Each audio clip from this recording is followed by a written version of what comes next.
Alright, so today's video, we're watching a Gold 1 tank on PC. They're going to play some Doomfist from Matra Diva. They say this was an energy-draining game. We started on attack and steamrolled the other team to the point where they started saying GG. Which, yeah, and don't do that in Overwatch, because you can definitely get wins. On defense, however, they went Pharah, and we struggled. I switched to Ramatra, and I'm usually better on him, but I think I found it tough on this one, especially when the Pharah obliterates my backline. I don't want to blame my teammates, because I know it's tough going against Pharah.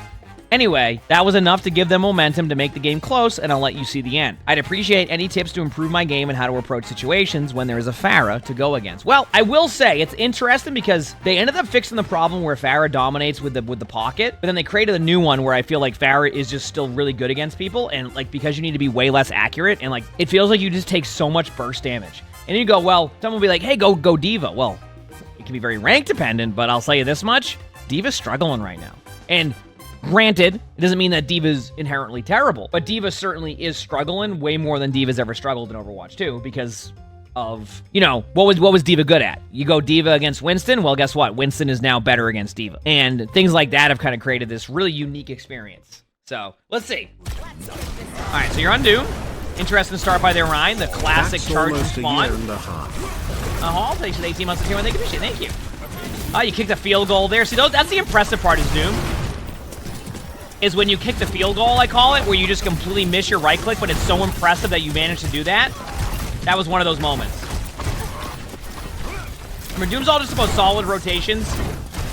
For players trying to get better at Doom, I'll tell you the one thing that made me better at Doom, and I'm not saying I'm the best Doom, but I certainly have gotten better, just hit your right clicks. And I know that sounds like very generic advice, but I think sometimes players focus on so much with Doom, at least I did, that all I realized that everything starts with a good right click by Doom. That's it.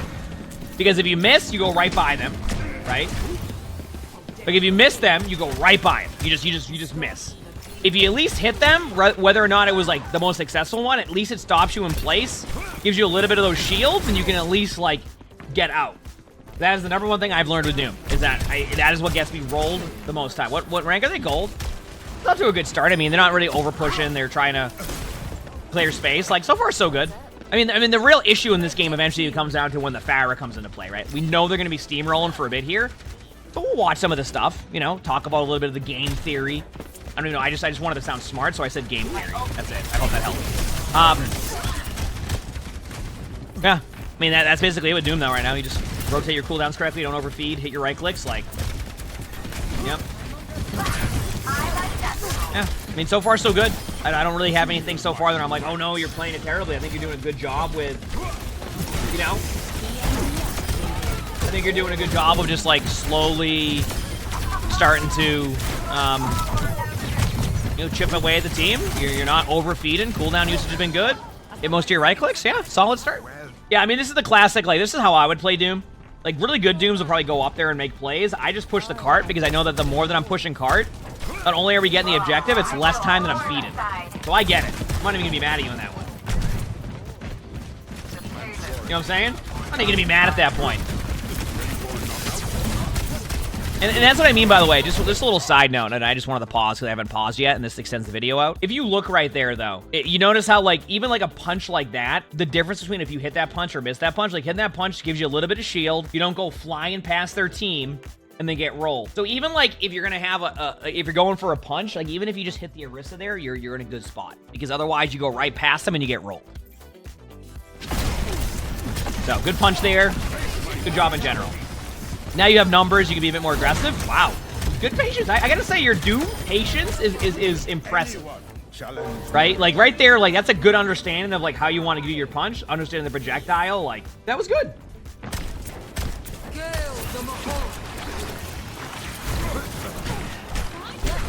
You can ult that, good ult. Wow, they went flying off the map there. You should be okay though. You know Orisa has ult, so be careful. Yeah, I gotta say, I've been pretty happy with the play. Yeah, that was you didn't know where you wanted to go, so you. I mean, I'll be real with you. Like, so far, so good. I actually think this is for gold. This has been good Doom play. Hey, if you were able to play consistently like that on Doom, you would climb. Like you'd climb easily. I think you played that fairly well. Now, obviously, This wasn't what the video was going to be about, though, because later on, we're going to start to see a little bit more of a struggle when they go Pharah. Which, once again, Pharah is a hero that doesn't rely so heavily on the Mercy Pocket anymore. But let me tell you, Pharah's become a bit more meta in top 500, and it feels like some of the damage is impossible to deal with, so you just get chipped down, which I guess in tank in general, you just get chipped down. But, like, you get chipped down even more because they can play, like, that mid-range and just do nothing.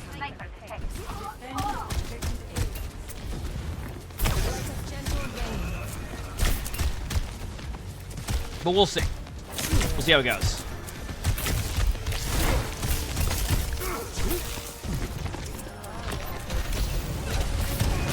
Well, I mean, that's the thing is, like, one, being on Doom against the Pharah is going to be difficult because, like, and this is where, believe it or not, and maybe, good play there.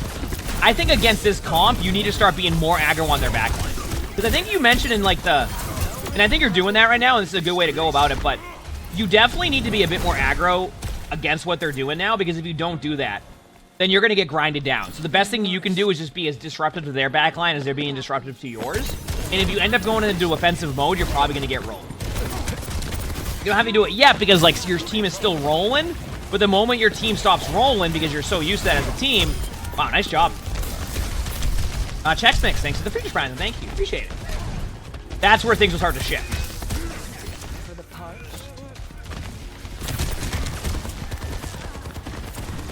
You said that Moira's having a great time?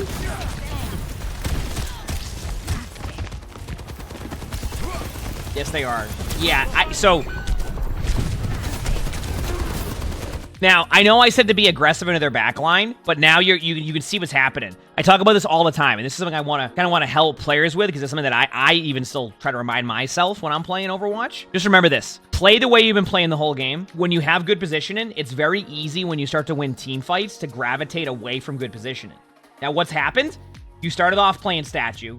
You played Statue efficiently, you made plays when you had numbers, and then you did stuff, right? Well, you won a team fight, you won 2 team fights, and now you're in their spawn, and look what's happening. Now you're at low HP. Now you've overextended. Always remind yourself to get into a good position after every team fight, because it's really easy to fall away from good position, and especially when your team's rolling. Now, you're probably going to win a game like this more often than not, but it's also very common to lose a game like this if you just keep going in and feeding, and not recognizing that you're getting there by having good positioning to begin with. That's how you're getting there to begin with, is by having good positioning. So just remember that.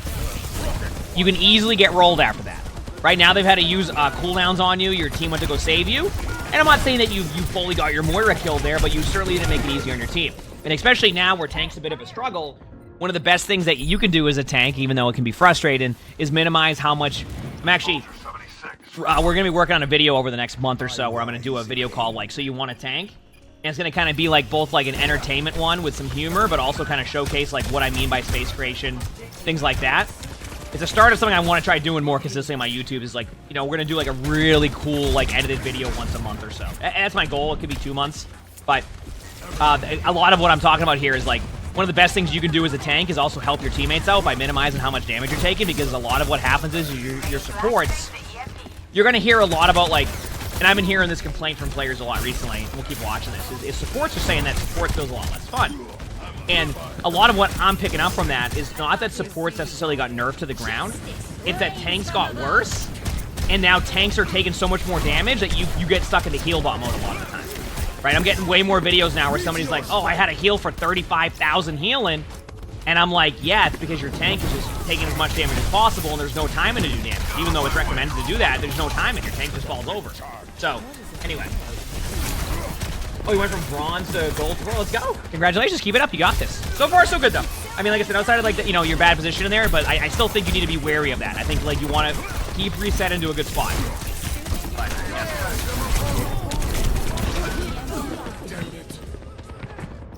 yeah. See what you did there, though? You used your punch in there, and then you didn't reposition yourself after. Now, argument there, what you might see me doing ranked is you're holding the cart.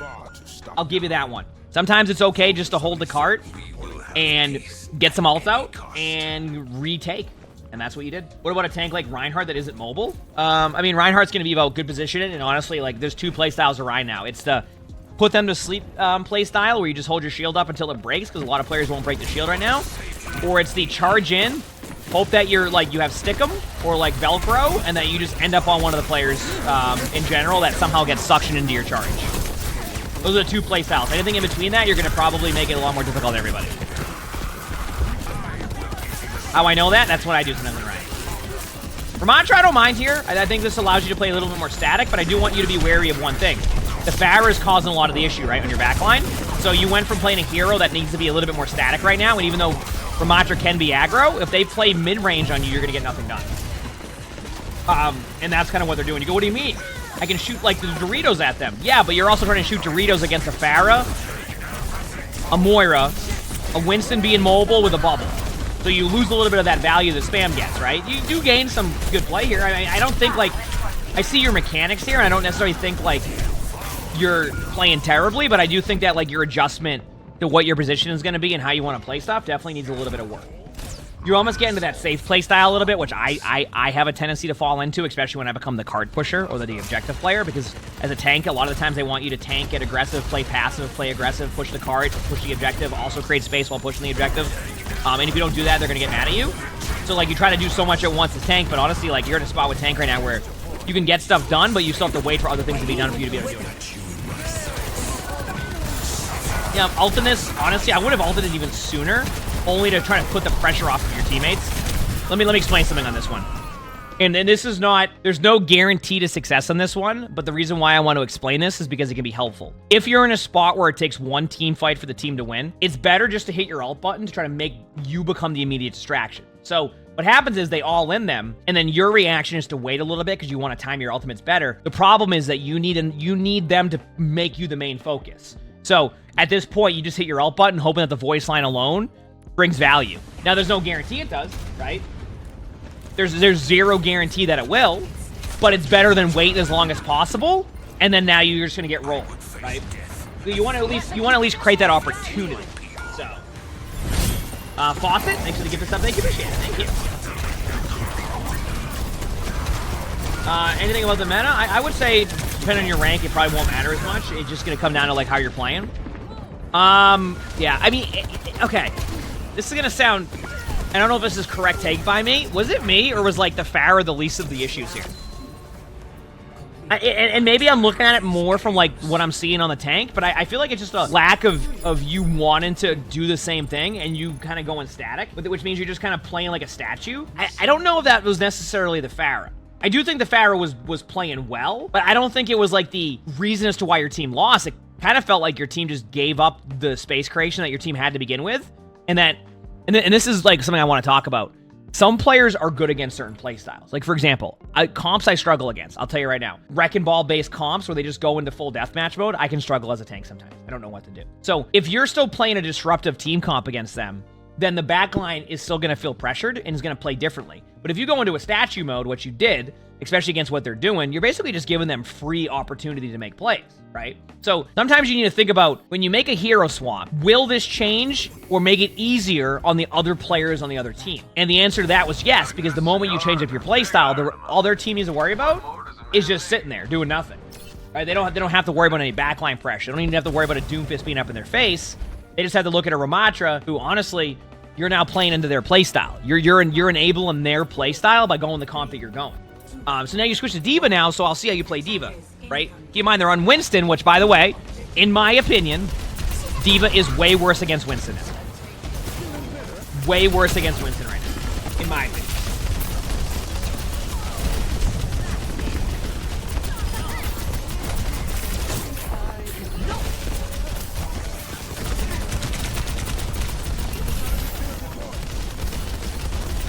I'm letting this happen for now. I'm watching.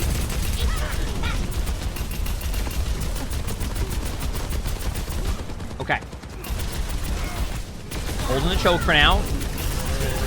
Alright. I only was concerned about you turning around there.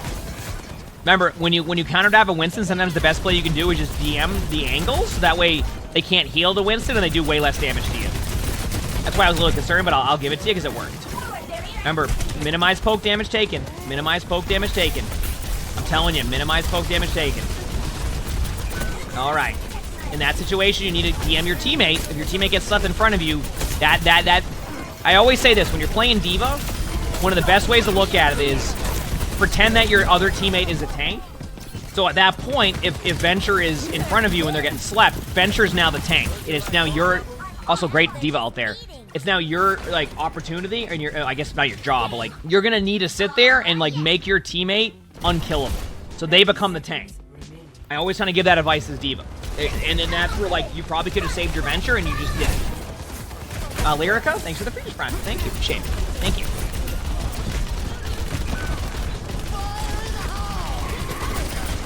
Good job getting the tire. Remember, you have a teammate. Now you're peeling.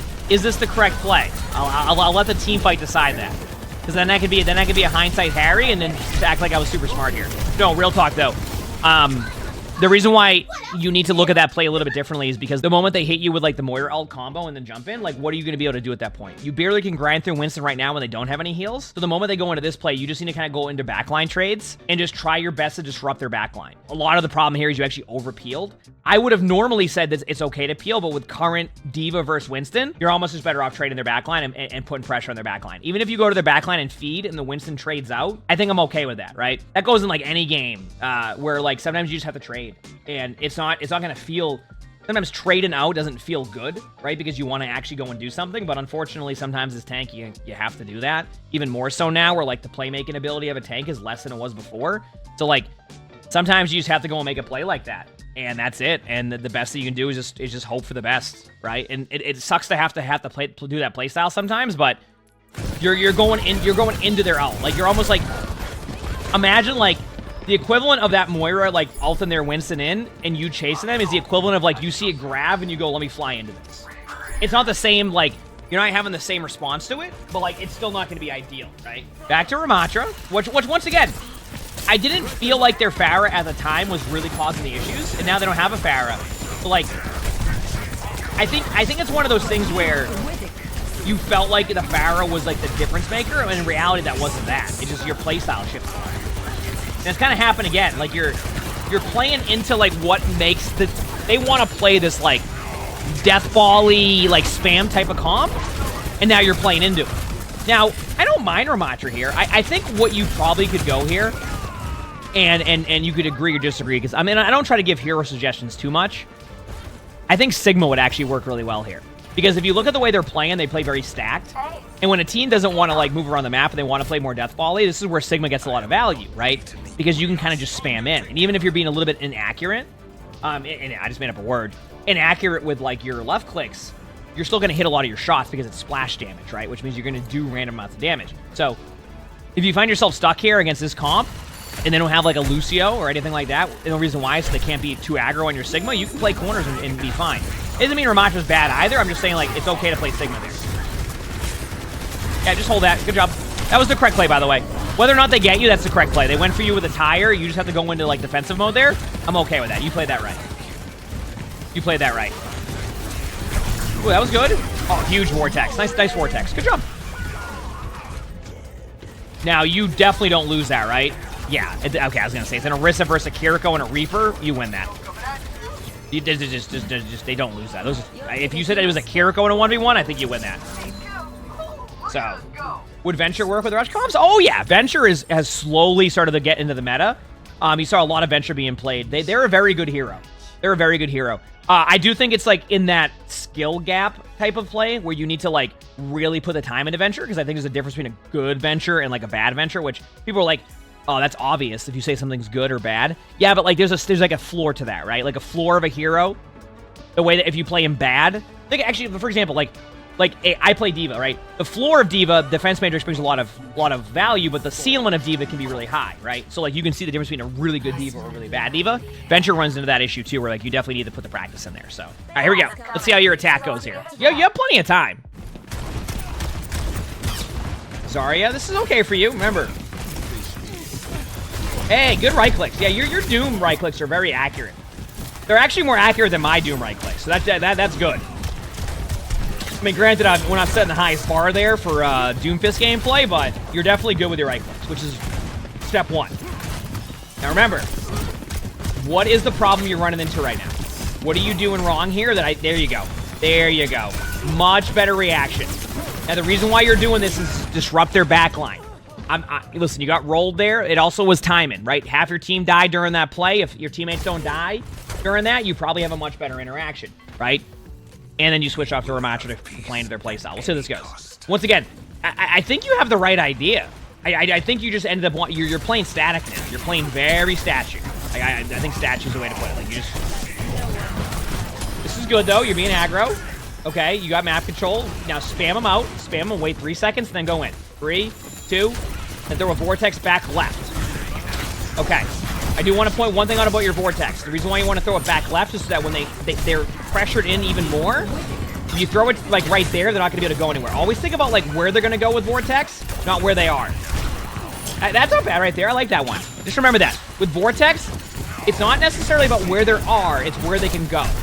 Right? And a lot of the time, they're going to back away, which means they're going to back into it. So you start with the back, and guess what? If they run into it, right? If they run into it, then they're going to be slowed anyway. So it's a win-win if you get a good vortex. A lot happening here. I do think that you're backing up a little bit too much, but now you're fine. Put a shield up. That grab did not go where I thought that was going. I actually am surprised by that grab. The Mercy got the Junkrat, and you should just win this team fight now. Did non-stop charge in Zarya?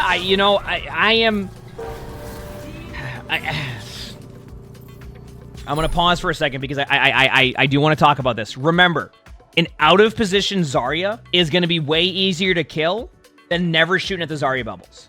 So sometimes you have to charge Zarya to be able to get the Zarya out of position. So if the Zarya is in the middle of the point with no way to back up easily and they burst 2 of their bubbles, the Zarya is going to probably get rolled, right? It's not going to go well for the Zarya. If you sit there and let the Zarya get away with everything, they're eventually going to end up at full charge and they're going to have 2 bubbles out of position. But they're still going to be able to make that play if you're just never shooting their bubble. There's a balance between that, but like if that Zarya is just sitting in the middle of the point and they're out of position, you can kill that Zarya. That's how you kill Zarya. And then the reason why Zarya can be frustrating to play against sometimes is because players are so in the mindset of never shoot at Zarya because of that the Zarya just runs into your backline and you're like, how's this happen? It's because no one's shooting at the Zarya. You're just letting a Zarya run at you for free. Imagine if you were playing Cassidy and then nobody shot at you the whole time and you're just running at them. That's what you're doing the equivalent of sometimes with Zarya. They're too focused on the Zarya there. Yeah, I mean, you could argue they can go to the back line, but at the same time, like, they're not running speed. So if their team, which we've talked about their team playing very static, and not static, but very, like, they play back and they play together, you can get rolled that way too, right? There's a style you have to kind of look at when that's happening. It's not as, like, simple as, like, oh, just go for their back line every time, because if they're playing 7,000 meters back and you don't have a speed boost, how are you going to get to them? You just aren't. Yeah, you take away a little bit of the map control, but, like, sometimes you're going to get rolled. Doesn't mean it's a bad play. Like, I think you'll probably have, this is going to be a really aggro and you're going to fall over, yeah. Want to know how I know that? I fall into that exact same trap when I'm playing Ramacha, where I think I'm going to be able to make a play, and then that happens. I've actually learned that I can't even use Ramacha ult the way that I want to anymore, because every time I use it, I just fall over like that. Use it more of as like a zone out an area ult now than just like run into their backline ultimate. If you have speed boost, it's a different story, though.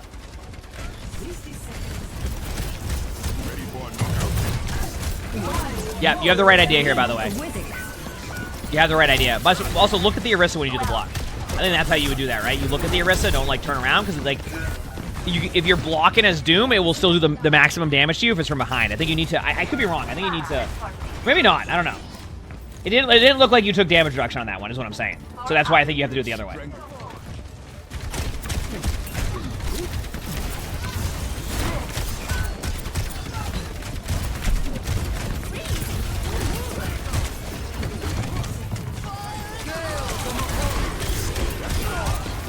Huh.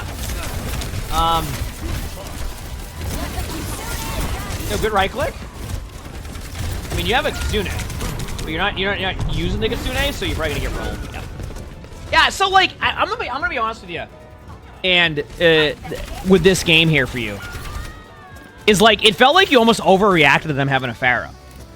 It almost feels like you kind of like took yourself out of this game. And what I mean by that is you overreacted so heavily to what comp they had that because you did that, it ended up just giving them like, you let them play the way that they wanted to play. And the way that you started off was like, you were disrupting their backline, you were going back to the objective when you needed to, you were making plays, and then you went into like okay, we were disrupting their backline, we were making all these plays, now we're going to play it safe. And you said it yourself, your teammates were losing their backline, but so were they, right? So, like, even if you lose your backline, a lot of the time the trades will go in your favor, especially in these games. And you went into statue mode. And I think you worried so much about so many different things that all you needed to do was stick to what was working and make those adjustments. And I think that's really what made the difference here. I don't even know if it was necessarily the Pharah that changed it. I think it was you saw a Pharah, went, uh-oh, that's clearly where we're losing at, and then you stopped playing the way that you were playing, let them dictate the pace, and then that's why you lost the game. Now, it's not completely on you, right? You gotta remember, it's a team effort, so like everybody in your team is involved in how they're gonna play this, but like one thing that you can do is recognize the play style that's working for you, what the other team struggles against, and go from there. And I think you being a little bit more aggro in their backline, especially when they engage, would have went a lot better than just standing there and letting them kind of dictate the pace. And I think that's where you would make those adjustments. Good Doomfist play though. I will say that. I think your Doom play was actually really, really solid for being in gold especially. So keep that up. I think you'll be able to climb. If you like this video, make sure to hit the like button. Subscribe to all 3 YouTubes if you haven't. If you want to submit your own Spectating, look in the description below. You'll see my Discord. That's where you would do that. Leave a comment. All of that helps. We also record these live on stream. Look below the webcam right there. You can see the Twitch chat. We have a lot of fun here. Stop by if you haven't. And with that being said, I hope you all have an amazing day/night.